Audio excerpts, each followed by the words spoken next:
Não podemos achar que seja muito simples ou que seja muito fácil a ideia de que não haverá influência do mundo sobre a igreja, sobre os casais cristãos, sobre quem tem temor a Deus. Pode acontecer? Sim. Pode acontecer à medida em que não houver uma convicção firme na palavra de Deus. Tá? Uma submissão à palavra de Deus, uma obediência à palavra de Deus, o que faria com que a situação chegasse a um ponto de não ter critérios, não se viver segundo a vontade de Deus dentro do relacionamento conjugal. Responsabilidade da esposa na construção de um casamento saudável, é do 3 de 1 a 6. Então fala-se aí sobre a submissão, que a submissão é uma ordem de Deus. A submissão não é uma estratificação da autoridade, nem de valor intrínseco menor da mulher em relação ao homem. Então fala-se em sujeição da esposa, não quer dizer que ela seja inferior ao marido, que a mulher seja inferior ao homem. Tá? O marido e a esposa são co-herdeiros do dom da igreja, do dom da graça da vida. Homem e mulher foram feitos pelo mesmo Criador e da mesma matéria-prima. Ambos foram criados à imagem de Deus. O domínio sobre a criação foi dado ao casal, não foi somente ao homem. Isso está em Gênesis 1, 28. E em Jesus Cristo, os cônjuges cristãos são um. Gálatas 3, 28. Em segundo lugar, submissão é uma oportunidade de conquistar o marido não crente. Muitas mulheres cristãs têm maridos que não são cristãos, não é? E é bom lembrar que isso não é uma promessa. Isso não é uma promessa. Isso é uma possibilidade. Então, se casar-se com um homem não cristão e achar que logo depois ele vai se converter, e ele não se converte, vai gerar o que? Um jugo desigual. Então é muito bom que se tenha ideia plena e definida do que vai ser feito. Casamento não é para ser feito agora e desfeito amanhã. Casamento é um compromisso muito sério, né? As pessoas precisam ter responsabilidade em relação a isso. Em terceiro lugar, a submissão é um adorno na vida da mulher. Adorno dá origem às palavras mundo, universo, mas pode ser traduzida também por ornamento, decoração, adorno. O que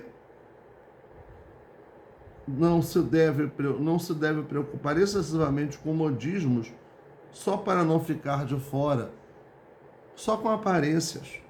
O que existe aqui é uma relação de prioridades, não de proibição de brinde, de uso de joias, de maquiagem, de acessórios, de roupas da moda, mas a beleza principal que precisa refletir na mulher é a beleza interior, é o seu caráter, é a sua dignidade.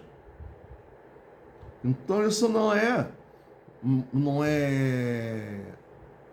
dizer um critério para que se estabelecer regra. Não pode usar roupa tal, não pode fazer isso, não pode fazer aquilo. Aí é uma questão da opção de cada um e de saber e de pensar, de buscar em Deus as respostas. Se aquilo ali está glorificando a Deus, se aquela roupa está glorificando a Deus, se aquela postura está glorificando a Deus. No item 3, responsabilidade do esposo na construção do casamento. O marido. Aos maridos, o apóstolo faz algumas exortações de caráter muito sério. Primeiro, ele exorta os esposos a serem sábios no relacionamento.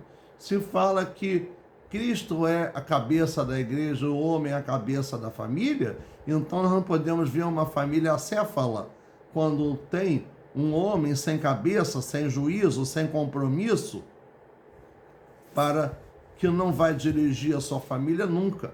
E em função dessas coisas, nós vemos aí casamentos desfeitos, nós vemos mulheres que são chefes da família porque tiveram ou têm maridos que não tem juízo, que não é temente a Deus, que não é provedor, que não ama a sua mulher como deve amar, que não respeita como deve respeitar. Então, ser sábios no relacionamento significa inteligência, entendimento, conhecimento adquirido pela experiência pessoal em um relacionamento direto.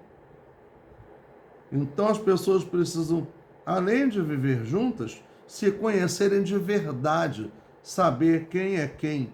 A ignorância é perigosa em qualquer área da vida, mas no casamento é crucial. Pode fazer com que ele acabe. O marido cristão precisa conhecer as variações de humor, de sentimentos, de medos e de esperanças da esposa, porque a mulher é uma caixinha de surpresa. Isso é um fato, tá? Não vamos negar, tá? É compreender que a esposa é diferente física, emocional e mesmo espiritualmente, age e reage diferente. A natureza feminina é muito diferente da natureza masculina. E os homens precisam ter isso em mente.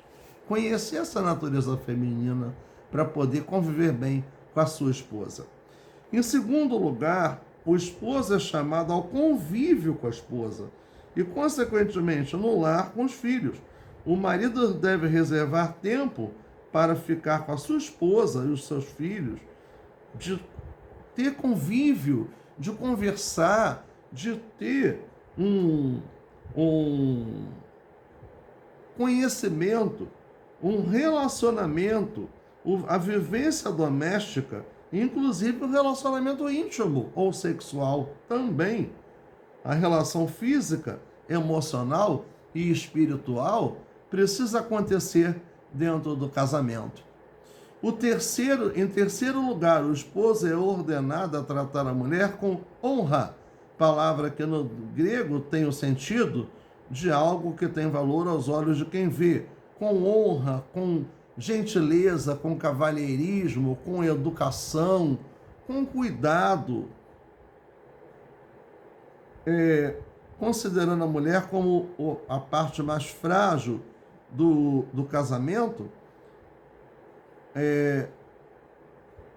em termos físicos. O homem é fisicamente mais forte, na maior parte dos casos, né?